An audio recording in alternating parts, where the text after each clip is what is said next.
Good afternoon, and welcome to this RFF Live event, co-sponsored with EPRI, Future Generation, Exploring the New Baselines for Electricity in the Presence of the Inflation Reduction Act.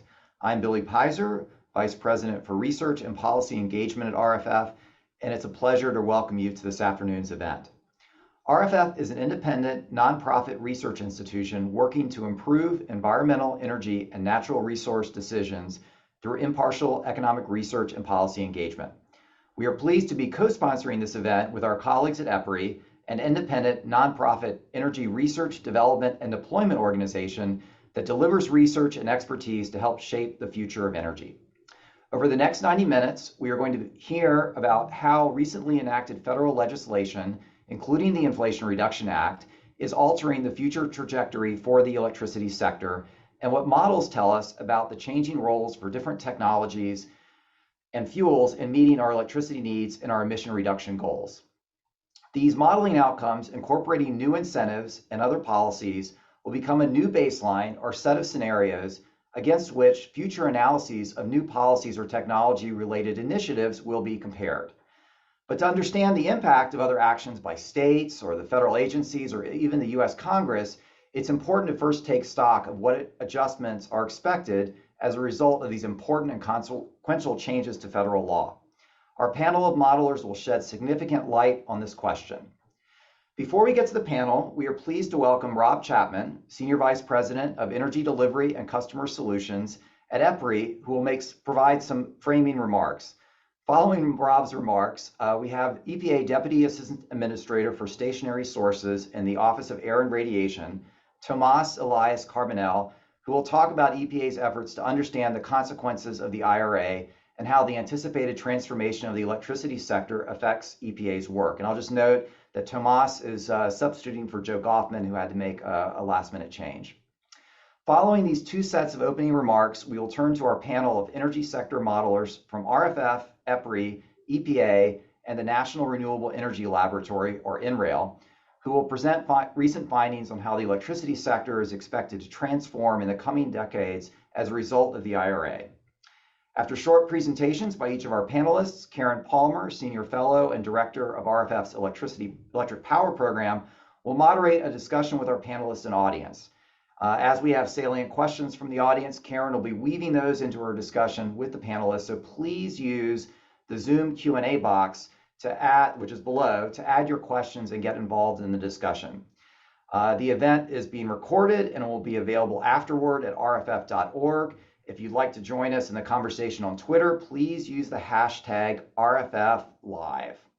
With that, it's my pleasure to introduce Rob Chapman, Senior Vice President of Energy Delivery and Customer Solutions at EPRI. In his role, Rob provides executive oversight for EPRI's broad portfolio of power delivery and utilization R&D, including integrated grid and energy systems, transmission and distribution infrastructure, and electrification and sustainable energy strategy. Rob, over to you. Great, thanks, Billy. And I'd also like to shout out a welcome to all of our participants today. It's my pleasure to participate in the discussion, and EPRI is thrilled to co-host this particular session today with Resources for the Future. So thank you for all of our collaborators to make this a successful event today. Also wanted to give a quick shout out to Tomas Carbonell from the EPA. We're thrilled to have him join today's session and looking forward to his remarks. Before I jump into my introductory remarks, I did want to make a couple remarks about EPRI's role in the industry. In fact, EPRI's 50th anniversary we just concluded back in 2022. So EPRI has been around for 50 years, and we're really focused as an independent, not-for-profit, collaborative energy R&D organization. What's critical is that EPRI is a global organization. We are operating in more than 45 countries, representing 450 companies that are more than 1,000 entities that represent the EPRI Collaborative. Our role really is to drive innovation, focus on accelerating solutions to address the challenges of today's energy transition and ensure that the public has clean, resilient, reliable, and affordable as well as equitable access to electricity across the globe. What's key about EPRI's role in the industry is it's to inform, not to influence. We are a not-for-profit. We focus on science-based research and development and deployment. To jump into my remarks, I really wanted to make two key points today as we set the stage for the panel discussion. One is to remind our participants that the goal here is economy-wide decarbonization. It's not just about the electricity sector decarbonizing. It's about changing the way that we use electricity as a fuel, where it becomes much more important in terms of its role going forward. Current electricity is about 20% of final energy. We're looking at it becoming 40 to 50% as we go forward. A couple key points to make. Utilities continue to make progress in greening the supply. And in fact, when you look at the carbon footprint of utilities, it's actually less than that of the transportation sector. So once again, if we're going to achieve economy-wide decarbonization, we need to look at the building sector, the transportation sector, in the industrial sector, and how do we enable them to decarbonize their respective sectors also. With that becomes the importance of consumer adoption. And at EPRI, we love to talk about what's technically feasible, what's economically viable, and then ultimately what's achievable. And when you look at the achievable part, we are talking about, in the US alone, about 125 million households whose behaviors will need to transition as we embark upon economy-wide decarbonization. And when you think about what's achievable, we might have technologies out there that are technically feasible and they're economically viable. EVs, for instance, the total cost of operation of an EV is less than that of an internal combustion engine. But still, we need to think about what drives consumers' behavior. And the consumer's baseline isn't always what makes economic sense. There's other aspects that go into what drives consumer adoption. The benefit of IRA, the Inflation Recovery Act, is it's focused around $370 billion to help drive consumer behaviors with economic incentives. That's key to helping us get forward in terms of driving end use and adoption of electrification technologies, as well as customer-sited solar and battery storage. Also important in terms of thinking about the equitable transition. It helps to support making sure that access is available for all aspects of society, including disadvantaged communities. The last point I want to make is around ensuring the grid is ready. We know that in order to leverage the exponential growth of distributed energy resources, whether it be solar batteries or EVs or heat pumps, we must make sure to modernize the grid to make sure it's dynamic and flexible and can support real-time operations. Each of these DERs that we will integrate into our system become a virtual power plant that, when aggregated together, can serve as energy supply resources to support reliability, resiliency, equability, and affordability for society at large. Ultimately, the grid is the market maker. So in summary, the prize, once again, is economy-wide decarbonization. It needs to ensure that it is safe, affordable, reliable, and resilient in terms of achieving that. And it's critical that we make investments in our grid and our energy supply to continue to take advantage of the electrification of end use going forward. We're looking forward to today's session with the panel discussion. And Billy, let me turn it back to you to introduce our next speaker. Thank you, Rob.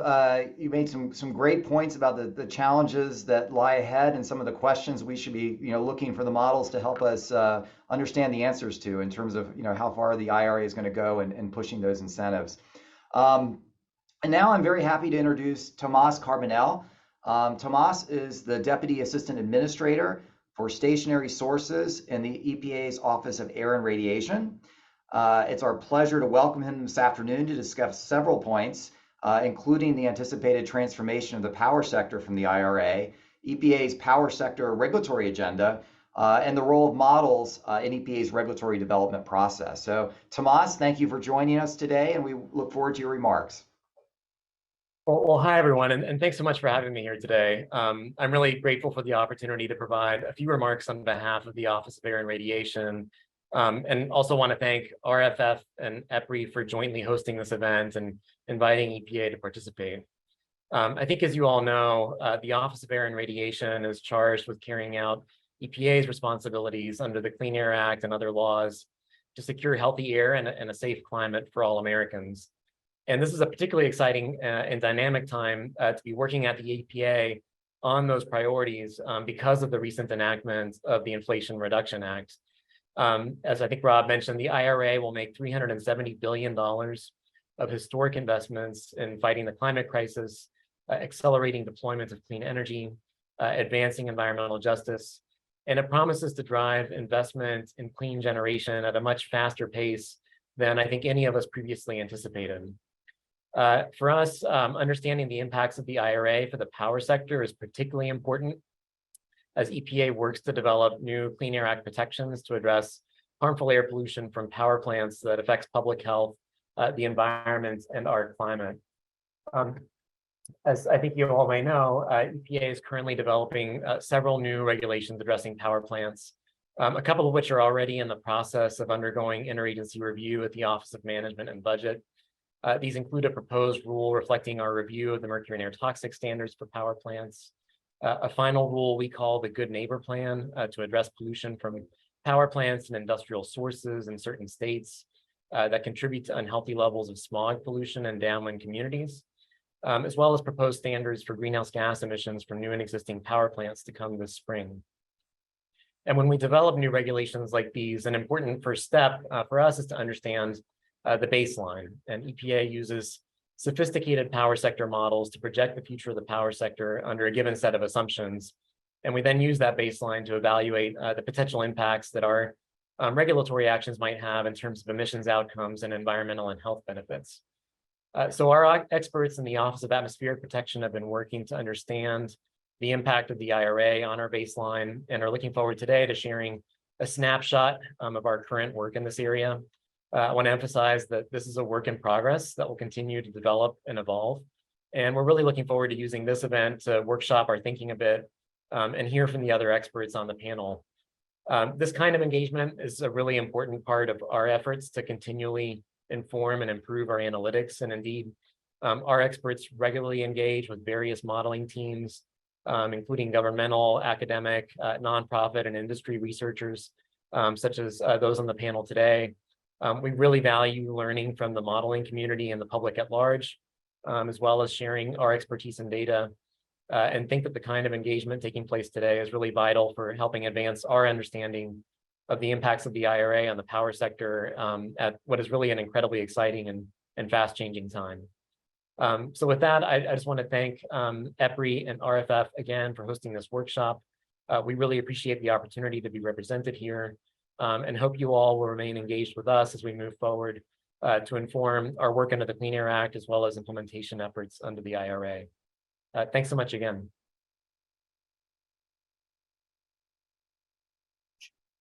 Thanks, Tomas. It's great to hear about EPA's work upcoming and the role that models play in what you do, and looking forward to hearing the presentation. And good afternoon, everybody who's tuned into the webinar. Before I introduce our panelists, I'm going to open this part of our program today with some background on the Inflation Reduction Act.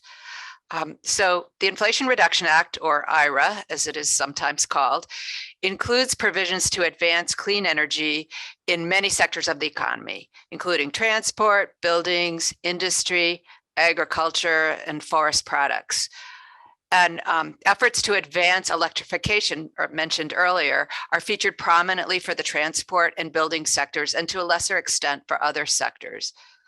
Several organizations, including Energy Innovation, Princeton Zero Lab, the Rhodium Group, EPRI, and others, have modeled the economy-wide impacts of IRA, and some of the findings of those efforts have been featured at a prior event sponsored by RFF, to which you can find a link on our website. So if you want to go broader, I could recommend that event to you. But today we're going to focus specifically on those provisions of the IRA that impact the mix of technologies and fuels that are used to supply electricity. So the IRA uses an incentive-based approach, largely in the form of tax credits, to encourage deployment and use of clean energy technologies, including non or very low CO2 emitting technologies for electricity supply. In the electricity sector, the tax incentives include the initial extension of prior production tax credits and investment tax credits for renewable generators that commence in 2023. And while the base tax credits for these policies are low, in line with the phase downs that we've witnessed for renewable tax credits in recent years, for those projects that meet certain labor standards with regard to prevailing wages and offer apprenticeships, the production tax credit starts at $25 per megawatt hour and the investment tax credit at 30% of investment costs. And the tax credit also include bonus provisions that provide extra incentives for renewables sited in energy communities or produced with domestic content. Now, beginning in 2024, newly added sections 45Y and 48E of the IRS tax code allow for the production and investment tax credits, respectively, to be applied to carbon-free generation more broadly, that is beyond renewables, with the same bonus provisions related to domestic content and energy community siting. So these tax credits, 45Y and 48E, extend through 2032 or until emissions from the electricity sector fall to below 25% of 2022 levels, kind of whichever mark we hit later. The law also includes a production tax credit of up to $15 per megawatt hour for generation from existing nuclear plants that complements the civil nuclear credit program that was included in the bipartisan infrastructure law. This nuclear tax credit also extends through 2032. And in addition, there's a tax credit of $85 per ton of CO2 removed using carbon capture and storage that captures and permanently stores at least 75% of the emissions from electricity generation. So this $85 tax credit maps to an $85 per megawatt hour tax credit for coal generating plants that include CCS, and a $40 per megawatt hour credit for gas plants that include CCS. So the electricity-focused tax provisions that I just described are expected to play a leading role in transforming the power sector. And all of them, I believe, are represented in the modeling exercises that our panelists will speak to today. Believe that Regen modeling by EPRI represents additional features such as IRA provisions for transmission finance. And some models also include explicit representations of the impact of electrification on electricity demand growth in the future, and in their representations of the IRA. So it's important to point out that there are many other provisions that will contribute to emission reductions associated with IRA and that will directly impact the electricity sector. And some of those may come up in today's discussions as well. So with this background, I want to turn now to our panel of modelers who are going to present results of their analyses of the IRA provisions relevant for electricity. And I'm excited to hear from all of them. So I'm going to introduce all of them now, and then we'll go through the list. So first, we're going to hear from John Beislein, who's program manager in EPRI's Energy Systems and Climate Analysis Group. His research and analyzes the economic and environmental effects of policy and technology developments to inform energy system planning and company strategy. And next, we're going to hear from Cara Mercy, who's a senior engineer and researcher in the Clean Air Markets Division of the US EPA. Cara's expertise is in energy system and power sector modeling with a focus on renewable integration and environmental policy. After Cara, we'll hear from Daniel Steinberg, who is the Economics and Forecasting Group Manager in the Grid Planning and Analysis Center at NREL. His areas of expertise are energy policy and regulatory analysis, econometric analysis, and modeling of interactions between climate change and the energy sector. And wrapping up the panel presentations will be my colleague Kevin Rennert, who's a fellow and director of the Federal Climate Policy Initiative at Resources for the Future. Previously, Kevin served as Deputy Associate Administrator for the Office of Policy at the EPA and worked as a senior advisor on energy for the Senate Finance Committee. So I want to, without further ado, I'm going to turn it over to John Beislein to start us off.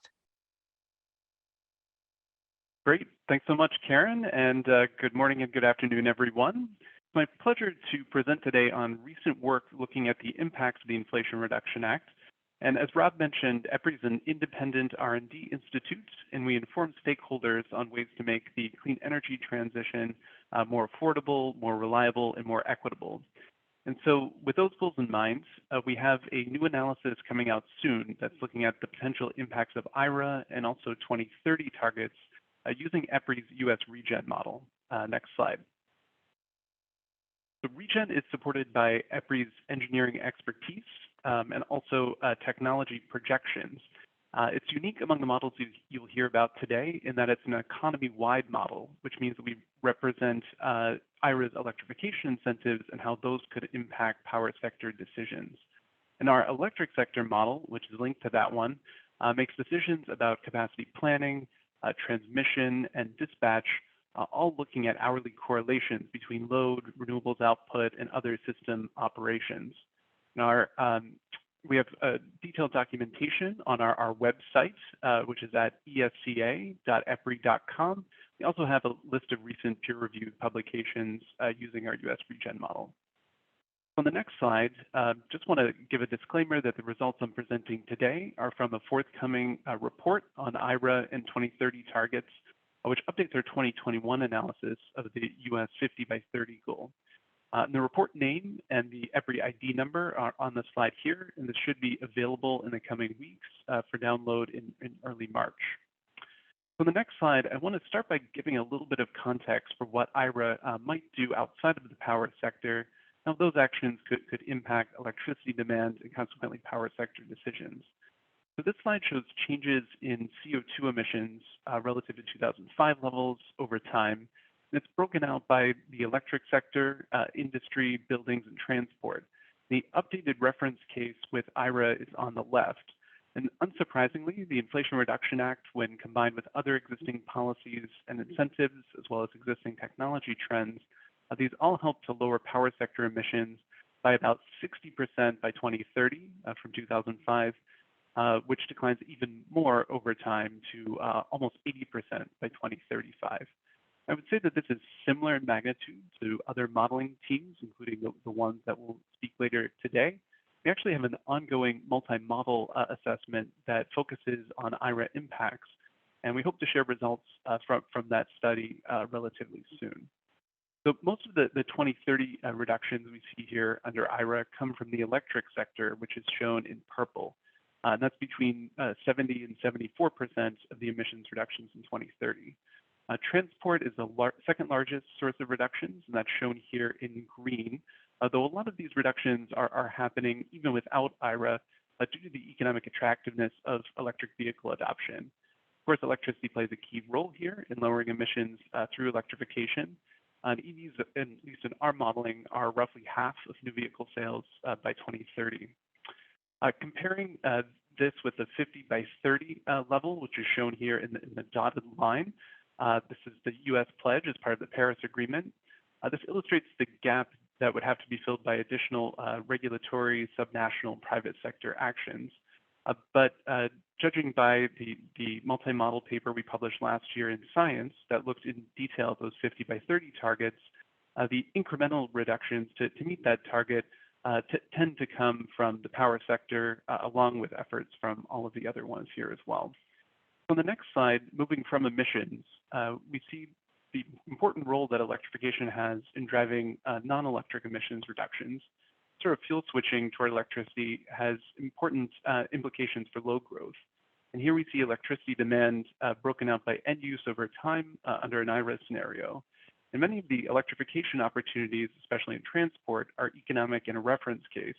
You can see that light-duty vehicles in the lighter green and also other transport in darker green, which are at the top of the bar here, These are driven by a combination of consumer preference and also lower total cost of ownership, as Rob mentioned. So electrification is, of course, amplified with the IRA incentives, and total load growth is about 12% here by 2030, and increases to about 20% by 2035 relative to today's levels. These changes have really important impacts on load shapes and load flexibility as well, which in turn affect electric sector planning. But of course, models aren't predictions, and so there's uncertainty about the exact impacts depending on what you assume about behavioral and policy-related decisions.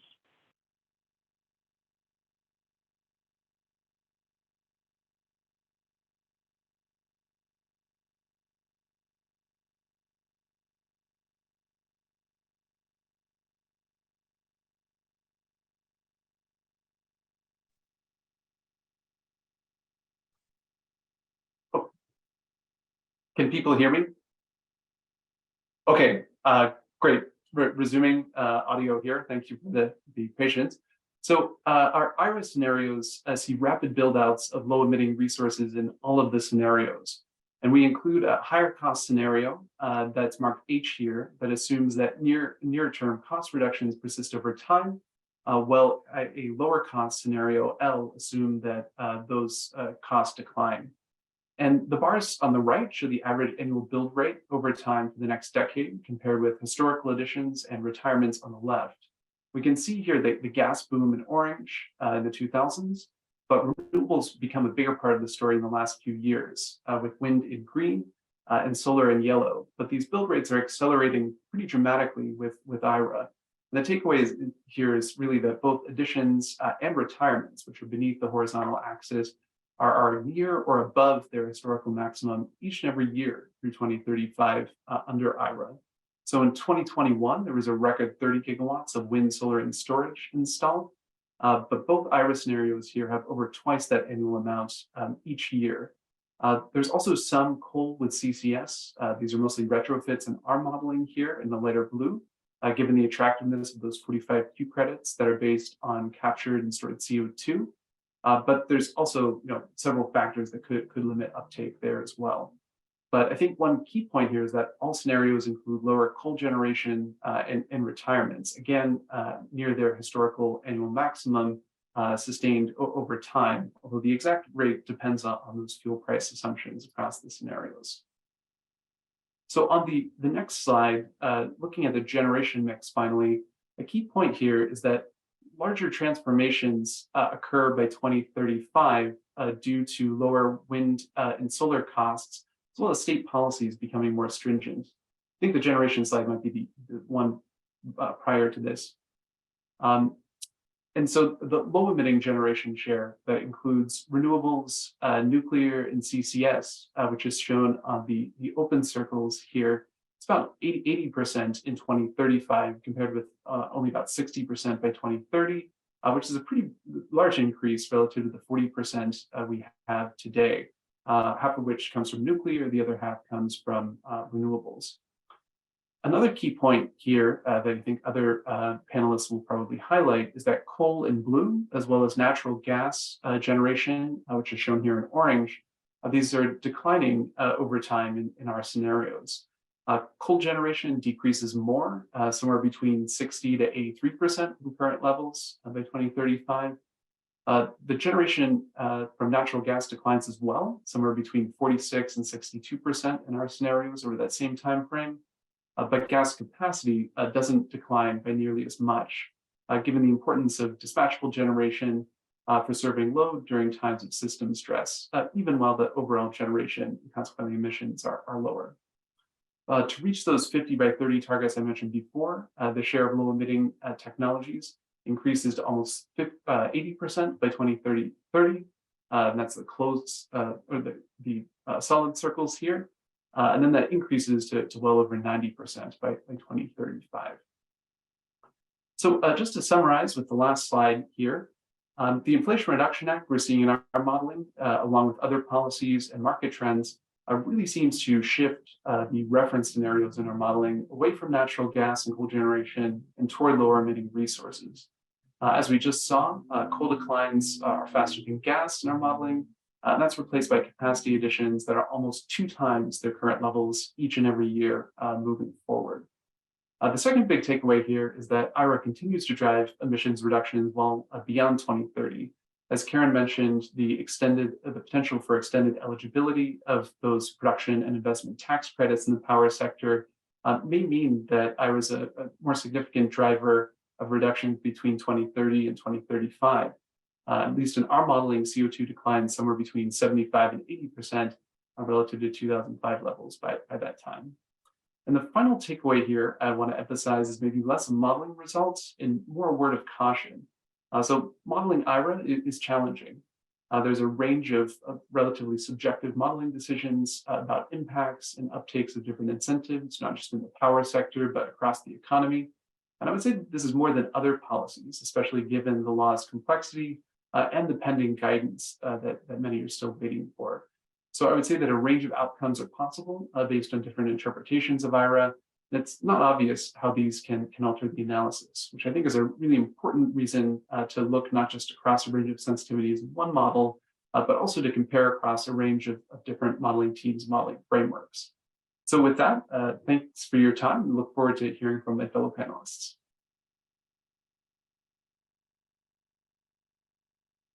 Thanks, John. We're going to turn to Cara from EPA next. Great. Thanks, John. Hello. Good afternoon. Happy belated Valentine's Day. My name is Cara Mercy. I'm an engineer at the US EPA, and I work on model projections of the US electric power sector, and I'm really excited to be able to share some of our initial results with you all this afternoon. So today, my presentation will cover our baseline projections of the power sector with and without the Inflation Reduction Act. I plan to walk through our model in more detail in the following slides, but I thought I would start with emission projections shown here. The figure on the right shows CO2 emissions for the two scenarios I mentioned. In dark blue is the baseline without the IRA. In red is the baseline with the IRA. And the main takeaway here is that the IRA will have a transformative impact on the power sector, achieving an estimated 80% reduction below 2005 levels of CO2 emissions by 2040. It's also important to note that these two scenarios I'll be discussing today are sort of just the beginning of our agency's work in modeling the transformative impacts that this legislation will have on the power sector and on the energy economy more broadly. So before I dive into our model results in more details, let me first summarize the approach used. The work I'm presenting today was done using EPA's version of the integrated planning model.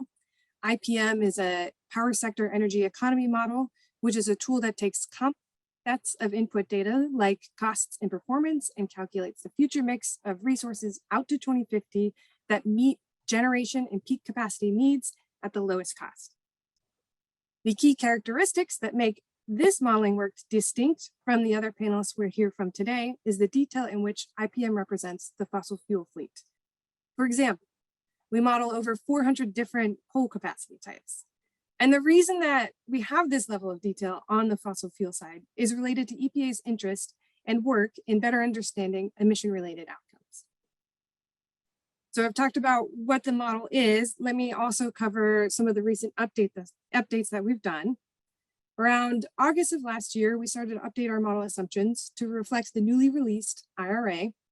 Our new version of the baseline includes representation of all major power sector related provisions as listed here on this slide. We've also made a couple of extra updates to our model, also listed here. For example, we've included new announced retirements of the coal fleet and more electrification from EV vehicles. Okay, so let's start looking at some results, right? Here I'm showing 2040 state level shares of zero emitting electricity for the two baseline scenarios with and without IRA. The added generation from clean electricity is driven by the tax credits from the IRA. As Karen already mentioned, the clean electricity production and investment tax credits include a 30% ITC or a $25 per megawatt hour PTC throughout the projection period, plus some additional values for the provision's bonus credits. Also, we include the 45U tax credit, which impacts the value of existing nuclear units.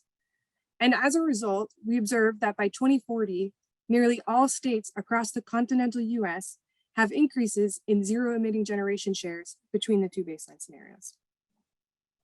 State level increases in zero emitting generation are most pronounced in the central and southern United States, where wind and solar resources are most concentrated.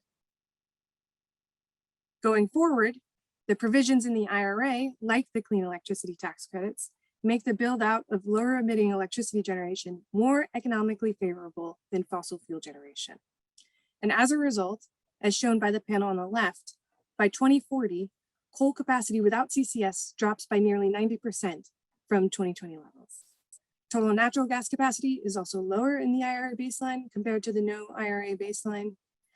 And although much of the decline in fossil capacity is driven by retirements, units also have the opportunity to convert fuel sources or retrofit. For example, coal units can choose to switch to burn to natural gas, and natural gas units can choose to co-fire hydrogen, take advantage of potentially lower hydrogen prices driven by the 45V tax credit, or they can both choose to retrofit to CCS. And so on the shown on the panel to the right, EPA also models an increase in deployment of retrofit CCS capacity. The changes in CCS capacity between the two baselines are driven by the additional incentives provided by the IRA under the 45Q tax credit. For 45Q, we model a 12-year, $60 to $85 a ton credit that includes endogenous representation of CO2 transportation and storage. Here, I'm going to dive a little bit deeper into the coal results that we had shown on the previous slide. So again, the panel on the left shows coal capacity, but in addition, I've layered in the exogenous capacity retirement assumptions, including EPA's comprehensive review of utilities integrated resource plans, IRPs. And those assumptions are available online in EPA's National Electric Energy Data System needs. The second panel over shows the generation changes between the two baseline scenarios. What we observe here is that generation falls at a faster rate compared to capacity. The decline in generation can be explained by the two panels on the right, which show the change in utilization. Here we observe that in the no IRA baseline, coal operates at capacity factors at or around historical levels.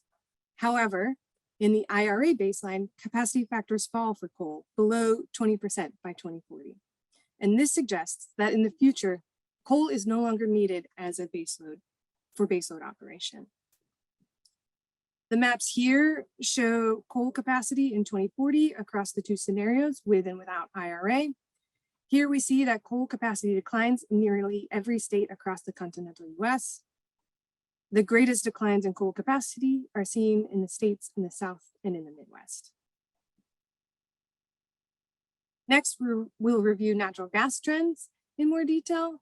The panels shown here are in the same order as shown previously, but this time we're showing results for both combined cycles and single cycle combustion turbines. Combined cycles, or CCs, are generally thought of as energy-based resources. They're shown here as the circle markers on the graphs. And single cycle combustion turbines, or CTs, are generally thought of as capacity-based resources, and they're shown here with the triangle markers. What we observe here is that nearly all of the growth in new natural gas capacity is from combustion turbines. But there is less CT capacity in the IRA baseline than in the no IRA baseline. And this is because we're also building out more battery storage capacity, incentivized by the IRA tax credits. And battery storage directly competes with CTs as a capacity-based resource.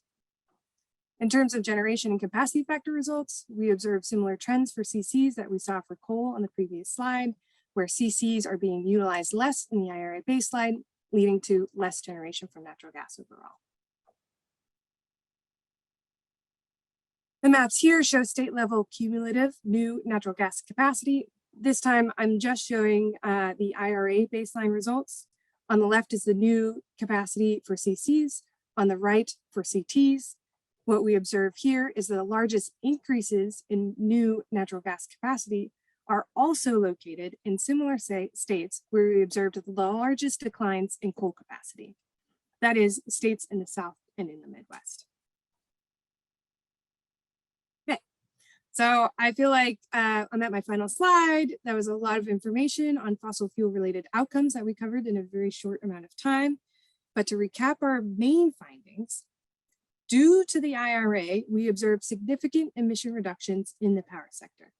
The IRA dramatically increases investment for clean energy technologies.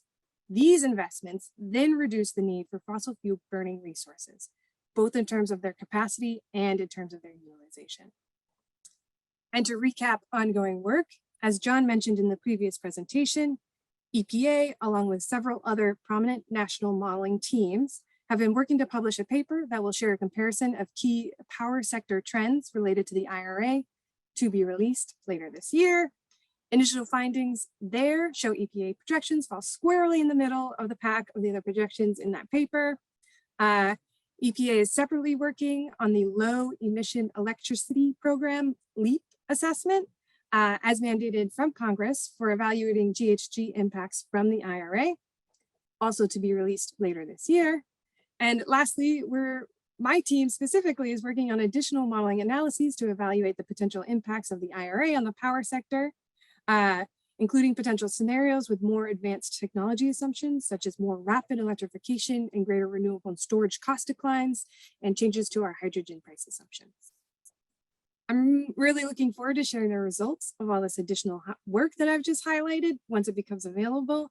And I'm also really looking forward to the continued collaboration with the people here on this panel and also the other analysts that have been working to evaluate the impacts of the IRA. And that's all I have. Thanks for the opportunity to present.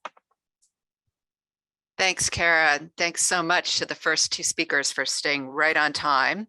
So now we're going to hear from Dan Steinberg from NREL.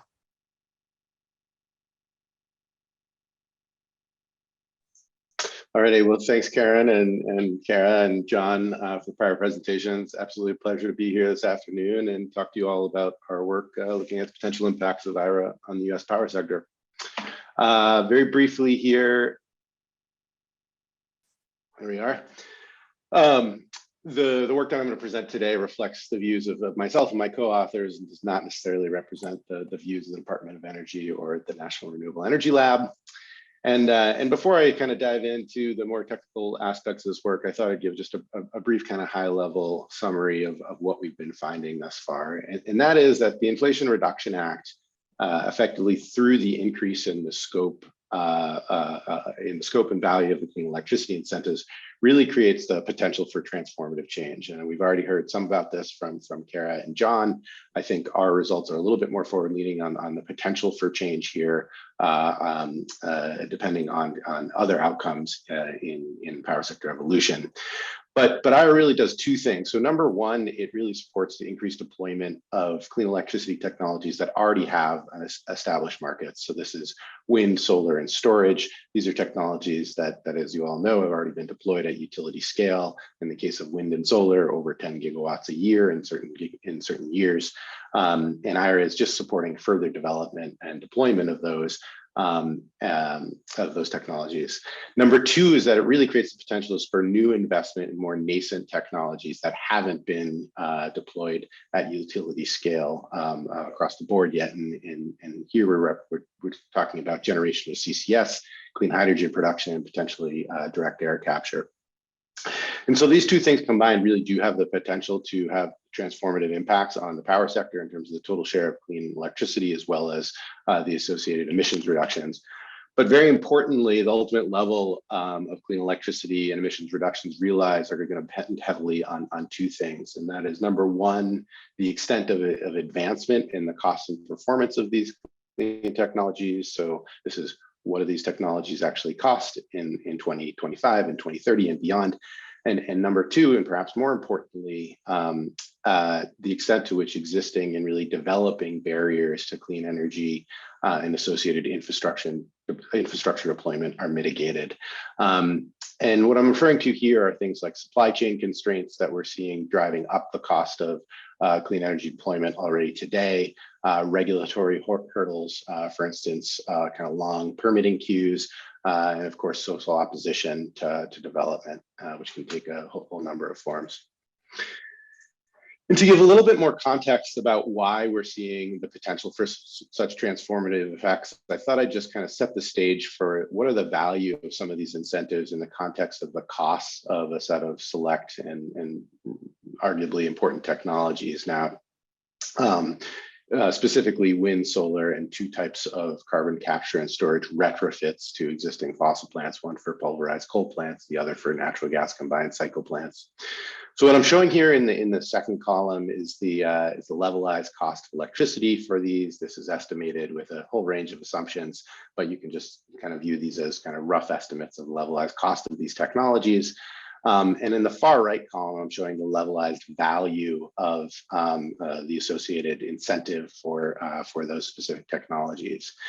And really what we want to be doing is comparing this far right column to that second column. And what you can see is that the value of the incentive really makes up a majority share across the board of these technologies. And in some cases, in particular for coal CCS retrofits, we could be in a world in which the incentive is actually 100% of the cost of the potential technology.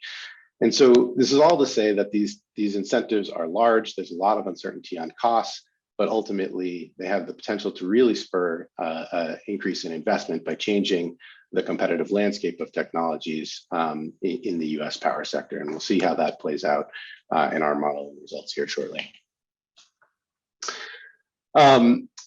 Our results that I'm showing today really focus on the implications of a subset of kind of the myriad provisions that are in IRA that either directly or indirectly impact the US power sector. Specifically, we're focused on the impacts of the production tax credit and investment tax credit for zero carbon generation, the captured CO2 tax credit, 45Q, that we've heard about already today, and of course, the existing nuclear production tax credit that Karen also mentioned.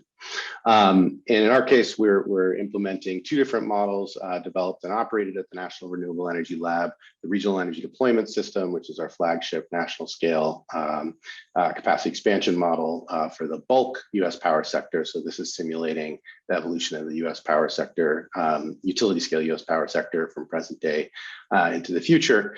And then we also leverage the distributed generation suite, DGen, to get a rough estimate of the potential impacts of IRA on distributed PV adoption, but the focus really on the bulk side in the case of REITs. Relative to the other results, other models presented today, REITs has quite a lot of spatial and temporal resolution. This was ultimately developed to provide a lot of robustness in the representation of the integration of renewable resources in the power sector. And so we do provide a lot of robustness there. I'm not going to get into the explicit implementation of IRA, but we can come back to this if of interest. Overall, we're looking at results from a suite of scenarios with and without IRA.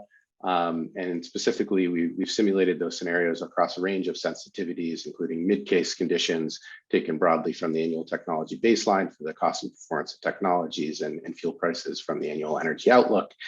And then across a suite of sensitivities, we're varying gas prices, technology costs and performance for clean energy technologies.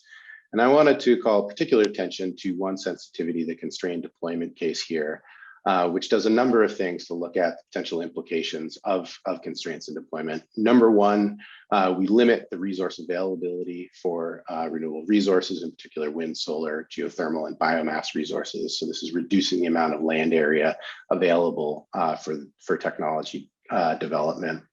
Number two, we're limiting both the rate and of transmission development, as well as where and how that transmission can be deployed. We're effectively limiting it to identified transmission regions within transmission regions, as opposed to between transmission regions. And then finally, we have increased the cost of CO2 pipeline injection and storage infrastructure development. We also looked at some policy sensitivities, which vary kind of particular kind of sub-provisional outcomes of IRA, in particular, what the cost of monetization of tax credits are and the extent of eligibility of bonus crediting. But I'll focus a bit on the mid case, the cost sensitivities in the constraint case here. So here we're showing the share of clean electricity over time from present day out to 2030. And as you'll see from the headline here, we see quite a change in the total clean energy share. We're showing shares of 66 to nearly 90% across the range of sensitivities explored, with the mid case, which does not include any deployment case, landing at about 80% by 2030, and the constrained case landing closer to 70%. Importantly, the extremes here are kind of achieved under two different outcomes. One is where we have either more pessimistic or more optimistic views of the development of clean energy technologies. And two is when we have the constraints on deployment. So the dark, thicker line is showing our mid case, and the lighter thick line is showing our constrained case. So we're seeing really a decrease in the total share of clean energy of over 10% as a result of those deployment constraints. Now, that is not intended to be the end all be all of the deployment constraints that exist in the real world. It's just really a subset of what we're able to implement within the modeling framework, but does give an idea of how the deployment constraints may actually impact clean energy deployment. Looking over to the right at the actual technology specifics here, Cara covered in great detail the decrease in fossil generation driven predominantly by decrease in coal, but also decrease in natural gas generation. So we see that tail off, and we're seeing some detail here on the main contributors to clean generation, where we see for solar and wind resources, we're reaching over 20% generation share for both technologies under our mid case, and reaching about 5% generation share for fossil CCS under our mid case. Now, when we constrain the scenarios, we do shift the contributions from those technologies. In particular, when we constrain deployment, we see more substantive effects on wind and CCS technologies. For CCS, we see the deployment drop off quite drastically from a share of approximately 5% down to about a share of 1%. So we go from about 30 gigawatts of total fossil CCS down to about just a handful of gigawatts, single-digit gigawatts under the constrained case. Wind, you can see, also decreases from shares approaching nearly 30% down to about 20%. But very interestingly, when we constrain the deployment on the solar side, we actually increase deployment of solar. And that's effectively due to how the deployment constraints are impacting wind and fossil CCS to a greater degree than solar, which has to do with the fact that wind is relying a lot on transmission, electricity transmission, and fossil CCS is relying on the development of CO2 transport and storage capabilities, both of which are further constrained in the constrained case. In the interest of time, I'm going to jump to kind of a summary of the other key results that I wanted to communicate from our findings. We can go back to any specifics during the discussion. I covered the first one here. The second piece is associated with the large increase in the clean generation share, is that the year-over-year deployment rate for wind, solar, and storage really could substantially increase and exceed historical annual maximum levels. So in some cases, we could be pushing doublings of historical maximum levels, except in year-over-year deployment rates. Obviously, that's going to constrain supply chains, as well as other potential challenges to deployment. On the fossil CCS side, although we've not seen fossil CCS contribute on the US grid historically, we could see IRA driving tens of gigawatts of retrofits of fossil generation capacity. And associated with the clean generation, we do see emissions fall to a similar magnitude to 66 to 90% below 2005 levels. Again, the high end of the range is quite an optimistic view where we're ignoring any deployment constraints, and we have an optimistic view of technology cost and performance, as in the lower end of the range are associated with scenarios that have more pessimistic views of technology. These emissions reductions are associated with quite a large degree of emissions benefit, estimated to be 400 to 700 billion in avoided climate damages, leveraging some work from one of my fellow panelists here, their central estimate, obviously a broader range if we look at a broader range of estimated values. And then finally, I wanted to call out that despite the fact that we're seeing a huge amount of new investment spurred by IRA in the US power sector and the associated increase in clean generation, the net costs on the bulk side are actually decreasing. And this is effectively a result of the investment cost being more than offset by the value of the tax credits to the US power sector. This does not include the cost to Treasury or to the US government. So it's assuming that those dollars are going straight into the power sector and net out of system costs. But we see a reduction in bulk system costs of $1 to $5 per megawatt hour. That's 2 to 11% of the bulk system costs. Importantly, this is not an estimate of the change in retail rates, but solely the bulk system cost portion of the retail rates. And so the absolute magnitude impact on retail rates is a better estimate than the percentage impacts. So finally, I think I'm over time here, so I just wanted to give a few more kind of high level thoughts. And that is, number one, that IRA will likely, and I would say almost certainly, drive substantial increases in the total clean share of generation and associated reductions in power sector emissions. But it also creates the potential for transformational change in the US power sector. But though that transformation will really only occur, number one, if we continue to see substantial improvements in the cost and performance of clean technologies, both those with established markets as well as more developing technologies. Number two, if barriers to technology deployment, including supply chain constraints, regulatory hurdles such as permitting queues, and social opposition are mitigated.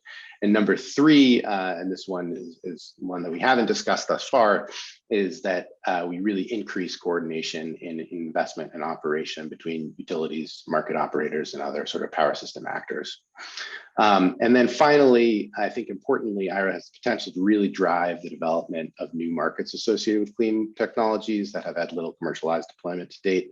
And as I mentioned before, this is generation with CCS, hydrogen, and DAC. The latter two of those really could have, in turn, other implications for the US power sector that we haven't discussed today, in particular, electrolysis produced hydrogen and demands for electricity. And with that, I'll stop and hand it over to Kevin. Thanks, Dan. So Kevin, Wonderful. take it away. Once Dan stops sharing his screen, I'll be able to share mine.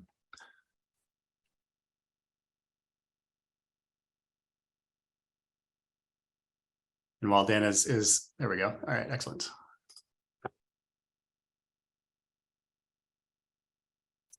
And there we go. So wonderful. It's been fantastic to hear my fellow panelists giving their take on the IRA. And it's always dangerous to come last in a series of modeling presentations looking at the same policy. I'm going to represent the work from two groups at RFF today, the group operating the Haiku model and the group operating the EAST model. And so I'd like to, even though I'm the face list, I'd like to acknowledge particularly Maya Domashek, Sally Robson, Nick Roy, and Ethan Russell, who really are the people that are on the front lines every day, kind of improving these models and running them to generate the kinds of results we're looking at today. So I'm going to be showing results from these two models, EAST and Haiku. So first, I want to orient you to how they're similar and how they're different. In terms of similarities, they're both linear programs that are representing decisions of market participants and system operators in the context of representations of state, regional, and national policies. We're looking to model the effects of new policies and generator and transmission investments on generator construction, retirement, and operation in the future years. They both calculate the emissions of multiple gases and then have the ability to take those multiple gas projections and move them through an air pollution dispersion model to look at mortality and other health effects and monetize them. They provide comprehensive benefit and cost calculations, and each of them in turn have been used really extensively to support national, subnational, and other decision makers in developing policies. And the final slide after I thank you will have, and that's available on the website, will have many different kind of links to different applications that they've been used for that you can look for further information. So if that's how they're similar, how are they different? In a nutshell, I think of East as having incredible detail and Haiku having incredible foresight. So East has a very detailed transmission system model, the US and Canada, of 7,000 nodes and linearly approximates the physics-based flows of electricity, has detailed generator data, site-specific hourly wind and solar data. And Haiku actually has 26-year perfect foresight in thinking about capacity and investment and retirement that it's modeling, and also models, it solves very quickly. So you can run Haiku between 5 and 15 minutes once you actually have it fully set up, and that unlocks some capabilities to do a lot of sensitivity analyses that we're looking to leverage, even more moving forward. So if we're looking at results from both of these models, none of these are going to surprise you based on what the previous panelists have shown coming out of their models. To orient you, I'm showing capacity as well as generation here. I'm showing results from a Haiku model here for a no IRA case and an IRA case, and East also for a no IRA and IRA case. And the first thing you notice is that even in the baselines, you do see the additions in both models of significant amounts of wind and solar, but that's greatly enhanced in the presence of the IRA. And as other panelists have noted, you find that that's the projections for wind and solar in the terms of an annual build sense are well in excess of the historical maxima. Second, you see that the East model actually leverages storage sooner in the model than Haiku does. Haiku runs further out than 2035 and leverages storage more in the future. And as we look at what happens to coal, you see that both of them. I think we are back. Okay, so as I was saying, when we look at the treatment of coal, you see that both of the models reduce, show coal retirements from the baseline.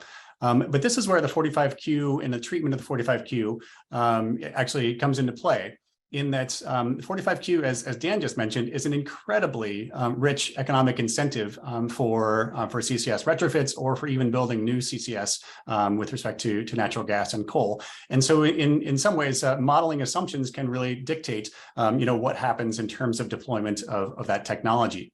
The two groups have approached this question a bit differently, with the Haiku group thinking in the real world that CCS will be constrained and capping the amount of CCS that is built in terms of new builds. But you see that East, which does not constrain builds of CCS until before 2030, and allows it to, sort of free reign to do what is economically viable, strongly retrofits the coal capacity that is in place after that. So that basically all the remaining coal capacity that is still on the system retrofits with CCS and operates at reduced emissions.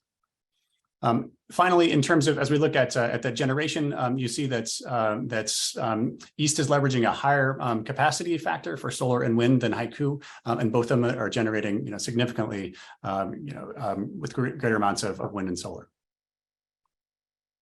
So if we think about that in terms of emissions, you see that if we have effectively the no IRA scenario here in black, with the circles representing the individual model years modeled by East and the lines representing the full suite of model years modeled by Haiku, you see that both models also show significant emission reductions that are associated with the IRA being present.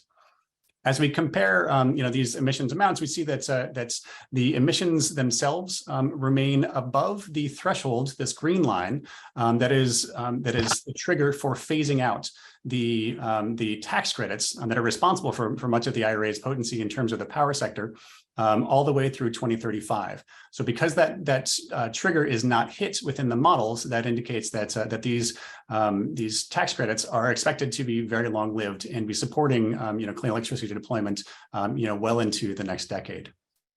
The greater emission reductions that you're seeing within East here compared to Haiku are results of the CCS build-outs on the retrofits.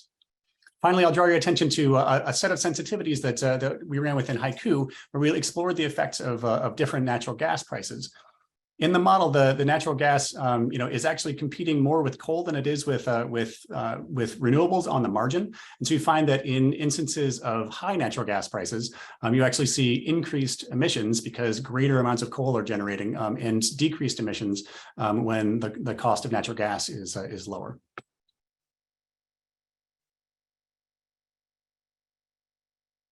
Another important thing about the way that the IRA is constructed is it is using tax incentives. And as a result, the value of those tax incentives that are coming from the federal government for clean electricity are actually passed through to consumers in the form of retail rates. And this is present in the models. I'm showing you this result from Haiku, but actually East also models a relatively similar results and certainly directionally. And so if we look at what we're seeing, we're comparing the electricity prices for the decadal average from 2023 to 2032 to the retail electricity prices from 2022. These are in cents per kilowatt hour. And so the blue bars represent the electricity prices, the deviation from 2022 prices under the IRA. And the orange bars represent them when the tax incentives are not present. So you see that actually, if we think about these in percentage terms, that these reductions in electricity prices are actually fairly substantial, including roughly between 6 and 8% of retail rates, between all these different sensitivities, between high natural gas prices, low natural gas prices, as well as our central case. And even including a case that we ran to explore high electrification that's coming from one of the NREL scenarios. Now, we've talked about retail electricity rates, but that is only one of the ways that, that households actually experience the financial effects of the IRA. In addition to those changes in electricity rates, they are also experience reduced costs in other goods and services because of those lower electricity costs. Also changes in generator profits that flow through to those that own capital. And finally, changes in increases in corporate taxes as a result of the way that the IRA is paid for within the legislation. And so we ran RFF's social welfare incidence model, which distributes these changes in expenditures, across different income quintiles, as these are being experienced kind of differently across the country and across those income quintiles. And so what I'm showing you here is these changes in ratepayer and taxpayer costs in 2030. And the black line indicates kind of on net the sum of all of these different four effects that I just talked about. And then the individual colors represent those individual notes. So what you can see is that for most income quintiles, actually the IRA has a net positive benefit. And it's the higher income quintiles that show that on net, they have increase in costs overall as a result of the IRA being present. The way that this is kind of manifested, if you want to think about it simplistically, is that even though higher income households tend to spend more money on electricity, lower income households tend to spend a greater proportion of their income on electricity. And so as they feel the benefits of that reduced electricity proportionally more than the higher income quintiles do. Similarly, the effects on capital are felt more by the higher income quintiles. Finally, an important note that's in addition to these reductions in greenhouse gas emissions, there are associated improvements in baseline air quality, not just for carbon dioxide, but also for sulfur dioxide, as well as NOx. And you see that as the share of fossil fuel generation across the country is reducing over time, the projections are that especially in those areas where you have the greatest amount of fossil fuel, you see both the greenhouse gas emission reductions as well as the reductions in SO2 and NOx. And these together, I talked about the kind of costs and benefits on the previous slide. If you were to do a full accounting of all the costs and benefits, you would certainly want to take into account not just the kind of effects economically, but also these important climate benefits as monetized through the social cost of carbon, as well as effects on human health through improvements in air quality. So I'll conclude by saying that, as other panelists have noted, the IRA provides a market environment that strongly favors the deployment of new clean electricity generation, that our updated baseline expectations suggest substantially greater clean electricity generation with associated reductions in emissions and widespread air quality improvements. Finally, the tax incentives reduce retail electricity prices, which will encourage electrification in other sectors, which is a very important component of getting to a net zero economy overall, as many of the other panelists have talked about. By themselves, those tax incentives, though, are not projected to decarbonize the power sector by 2035, which is one of the targets for the Biden administration. Finally, as many others have noted here, the real world conditions that we don't represent in the models are really important sources of uncertainty that are going to require ongoing work to characterize. And I suspect we'll talk about them some in the discussion we're about to have. that, I'll conclude. Thank you very much. Thanks, Kevin.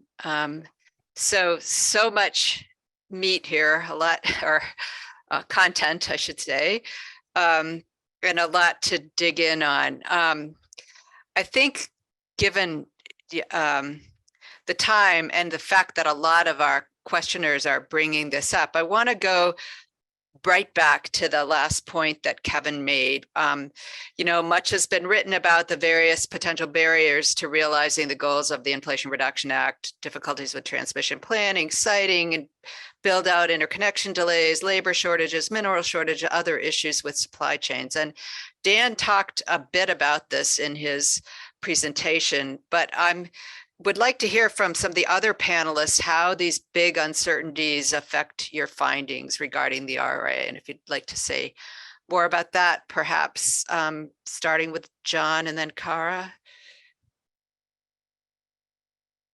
Yeah, so I think as my fellow panelists mentioned, there's a lot of fronts on which you can sort of think about some of these delays. I know in our analysis, we ran a few sensitivities looking at the persistence of near-term inflationary drivers. So we've seen in the last year or two, not just higher costs of battery storage and of other technologies, but also fossil fuel prices have changed quite a bit over the last couple of years as well. And so in our scenarios, we look at, how do the outlook for all of those things impact the power sector and beyond the power sector, deployment of different technologies. And interestingly, some of those are offsetting effects, so that fuel prices, if you have higher fuel prices, I think Kevin spoke to this, you may have, depending on how high the coal and gas prices are, you may have more clean energy deployment. But on the other hand, if you have these inflationary drivers persisting, then perhaps you would have a little bit less investment. So I think this is definitely an area where you want to run a range of sensitivities to understand which findings are robust and the sort of magnitudes of these different effects. Thanks, John. Cara, do you want to add? Sure. I totally agree with John that the best way to evaluate these types of things is to run lots of sensitivities. We expect that many of the financial provisions within the IRA and within the infrastructure bill are working to alleviate some of those uncertainties. So there's the manufacturing credits. EPA has previously accounted for some of these short-term supply challenges by imposing near-term technology deployment constraints in our modeling assumptions. We actually relaxed some of those assumptions in light of the IRA financial provisions. But we're still interested and motivated in investigating this further and revisiting the appropriateness of these assumptions in our future modeling projections. Great. Do either of our other panelists want to add anything on that point? Kevin or Dan? Go ahead, Dan, please. Okay, no, I was just going to add, I think there's a lot more work that needs to be done in this space. And certainly our approach has been to run sensitivities to try to start to sort of get at what the range of potential outcomes are. But explicitly representing some of these factors within a modeling context is very hard. The types of models that have been presented today, optimization models, don't really lend themselves that well to explicit representation. And so I do think, there's a role for much more qualitative work to be done here to inform, the ultimate outcomes from really kind of the purely like economic frameworks that have been presented today. And so I do encourage everybody when they look at these results, keep in mind that by and large, we're representing economic optimums where everybody's behaving as a perfect economic actor. And certainly some of the models add kind of constraints or kind of stickiness that moves away from the perfect market conditions. But by and large, the fundamentals of these are these perfect economic conditions. So. Thanks. And okay, so as noted earlier, the Inflation Reduction Act provides incentives to homeowners and businesses for installation of heat pumps, electrification of cooking and water heating, and there's also incentives for the purchase of electric vehicles by households and for the electrification of commercial vehicle fleets. So I'd be curious to hear a bit more to what extent those provisions are reflected in your electricity demand projections. And if they aren't reflected, can you provide a sense of how they might impact your findings if they were included? And also maybe a little bit about the role of demand flexibility while we're talking about demand, if people have thoughts to offer. I could go to Kevin first, if you have anything to say about that. Sure. I think the first thing I'd say is that we attempted at a sort of rough level to represent those types of provisions by looking at this high electrification scenario. And as you saw, the effects were relatively minor. The only one that I showed was within kind of retail electricity rates. They did have an effect, but it wasn't like it would substantially change the overall effectiveness of the policy in terms of widespread deployment of clean electricity and so on. You do see a bit more fossil on the system, as a result of the increased demand, but you also see increased renewables as well to meet that demand. I would say that with respect to this idea of demand flexibility, that's a really important thing that we'd like to somehow add to the model. Is that the types of things that are being added to the model right now are fundamentally different than the types of things we've added to the electric system, in years past, where they don't necessarily need to be, taking electricity from the grid at the moment. They actually have a lot of flexibility around there, and that can fundamentally change the load profile in ways that are not really very well represented right now. Does anyone else want to speak to the demand question? John? So within our modeling, we have our electric sector model is linked to detailed models of different end uses, including in buildings, passenger transport, industry. And so we do capture those IRA provisions outside of the power sector. Interestingly, we find that in passenger transport, for instance, that increases adoption of electric vehicles by 2030, so that roughly 1 out of every 2 vehicles sold is a car with a plug. That's maybe a 5 to 10 percentage point increase from the case before the IRA incentives. So basically, this electrification trend was happening anyway because of lower cost of ownership. But IRA definitely either accelerates or increases the extent of that deployment. And on the question of load flexibility, I think that's a great one that gets into a lot of interesting behavioral and regulatory questions as well. But in our modeling, we definitely try to account for that load flexibility specifically through electric vehicle charging. That's expected to be a new load that potentially has some flexibility.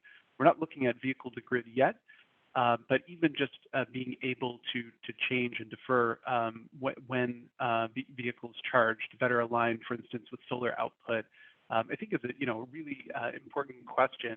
But to Dan's point, there's a lot of sort of related research, outside of modeling front to understand some of those sort of opportunities and barriers, especially when you're thinking about household load shapes. Great. Cara, we know that both IRA and IIJA include support for sustained generation from existing nuclear plants. Can you say a little bit more about the role that played in EPA's modeling? Sure. So as you mentioned, the infrastructure law created the Civil Nuclear Credit Program, which provides, I think, was it $6 billion for existing nuclear reactors? And then in addition to that, IRA added the nuclear PTC 45U, which provides up to an additional $15 per megawatt hour for existing nuclear reactors. And so we worked to extend the retirement assumptions of existing nuclear generation so that power plants are now operating longer than they have in our baseline without IRA. However, I think without additional support to the existing nuclear fleet, once the infrastructure bill and the IRA incentives expire post 2032, we still expect to see nuclear capacity decline. The relative rate at which the fleet declines is still relatively uncertain, and I think an interesting area for future study. Great. So there are questions in the from the audience about the role of distributed energy. So I'm curious, I believe that Dan's model looks at this a little bit, but so I'm going to direct a question to him about, what is the role envisioned in these models of distributed energy in achieving these goals, and what are the incentives for it in the IRA that might be driving that? Yeah, so I guess just to be clear, our focus was really on the bulk system impacts, and so our exploration of the potential impacts on the distributed side was really to kind of feed into the bulk system study. So when we're running reads, we use projections of distributed PV adoption exogenously, as in we specify them outside the model. They're fixed over a given scenario. So we did run some simulations with the DGen suite where we represented kind of the core tax credits to adopters in DGen, but it, it's far cry from a study of the potential outcomes on the distributed side. All that being said, we do see, substantial increases in distributed adoption given the extension and increase in value of incentives for behind the meter adoption of solar, both at the residential, commercial, and industrial customers. And those do feed into kind of the total solar numbers in our results shown today. Importantly, in the case of reads, at least, we do see somewhat of a balance between distributed generation from PV and utility generation from PV. It's not to say that it's a one-to-one switch, but typically when you increase distributed generation, you do see, in turn, a small reduction in utility scale PV.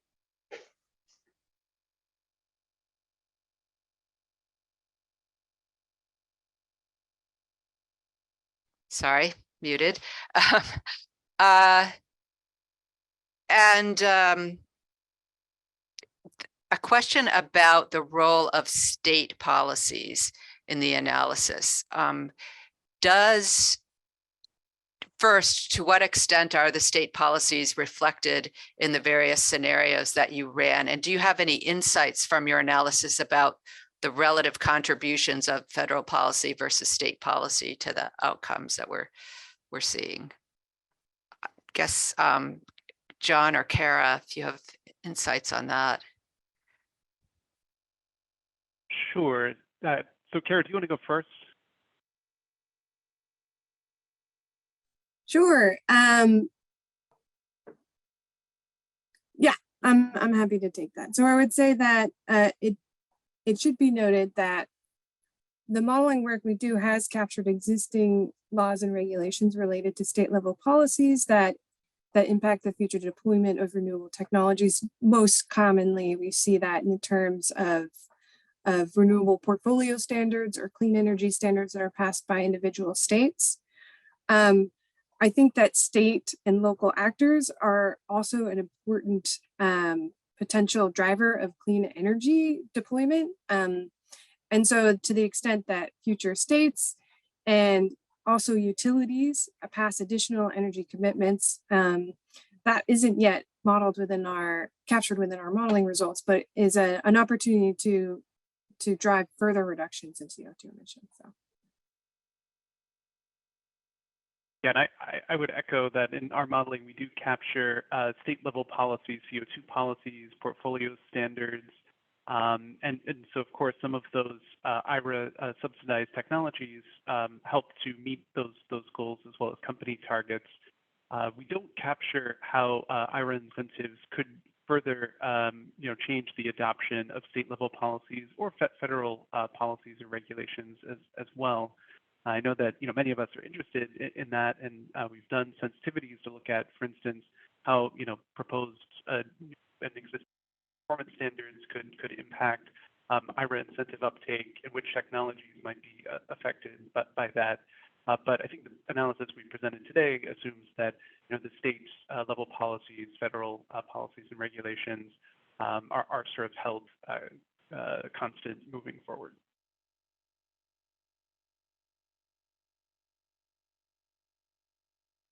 Apologies. I think I have time for one more question, and I think this would be a question to all the panelists. We've talked about this a little bit. Dan certainly has. You know, it's often said all models are wrong. Some models are useful for insights. What do you think are the best types of insights that models provide as we move forward on this decarbonization mission? And what words of caution would you provide to policymakers as to how they should use these modeling results? So Kevin, you want to start? Sure. I think that, you know, as I've looked at, you know, what my fellow panelists have shown and at these other multi-modeling exercises, I think the one thing that comes away from all of these economically rational actors in the models is that the IRA has really transformed the background economic conditions for clean electricity. And we shouldn't think about kind of costs as being necessarily the you know, driving constraint on deploying clean electricity, you know, moving forward. It's really going to be a lot of these other constraints that are kind of coming into the pipeline. And so if I were a policymaker, what I would say is it seems like you know, the electricity sector has a lot of strong incentives, you know, within place. There are probably other bottlenecks that need to be, you know, focused on to see if we can actually you know, generate the emission reductions that these models are showing us. Dan, you have 30 seconds on that, or 15? Yeah, I'll echo what Kevin says. I mean, you know, in large part, you know, IRA has addressed the economic challenges associated with clean energy deployment in the power sector. But there's a whole slew of remaining challenges that need to be addressed if a transformation to a clean energy future is the goal. And so I think policy efforts focused on that will be hugely valuable in progressing us towards that target. Great. John? Yeah, so in terms of the insights, not numbers camp, I do think models are best used to extract insights, not sort of as crystal balls for looking at the future. And I think to one of the points in the comments, questions, there's a lot of regional variation in how the IRA will impact things, not just on the power sector side, but potentially on the manufacturing side, which we haven't talked a lot about yet. And of course, IRA isn't the only sort of new policy. There's chips, there's the infrastructure bill. So thinking about all of those in tandem is important. Thanks. And Cara? Great. I mean, it's hard to add any additional insights after all the great contributions from my fellow panelists there. But I think one thing that has been grilled into me as an analyst is that these are projections, not predictions. I think often policymakers sometimes zero in on a single number and they're like, this number seems not what I expected and my gut is telling me it's something else. But I really think that the value in these model results is not looking at those single numbers, but looking at the suite of scenarios and the comparison across different scenarios and taking away, wow, like when I change this assumption, I see changes in results that are X, Y, and Z. So yeah, I mean, I think that's the most valuable thing to take away for policymakers is not predictions, just projections. Great, thank you so much. And so we've come to our time limit. I want to thank all of you stuck with us in our technical glitches. We carried through and finished. And I want to thank our panelists for this afternoon's conversation. And it's great to hear from Rob at EPRI and Thomas Carbonell at EPA and our own Billy Pizer. And thank you so much to EPRI for co-sponsoring this event. This program was recorded and can be accessed at rff.org. Many thanks to all the RFF supporters who make these events possible. And with that, I wish you all a wonderful afternoon. Thanks so much for joining us. Thank you. Thanks, Karen. Thanks all. Thanks, everyone.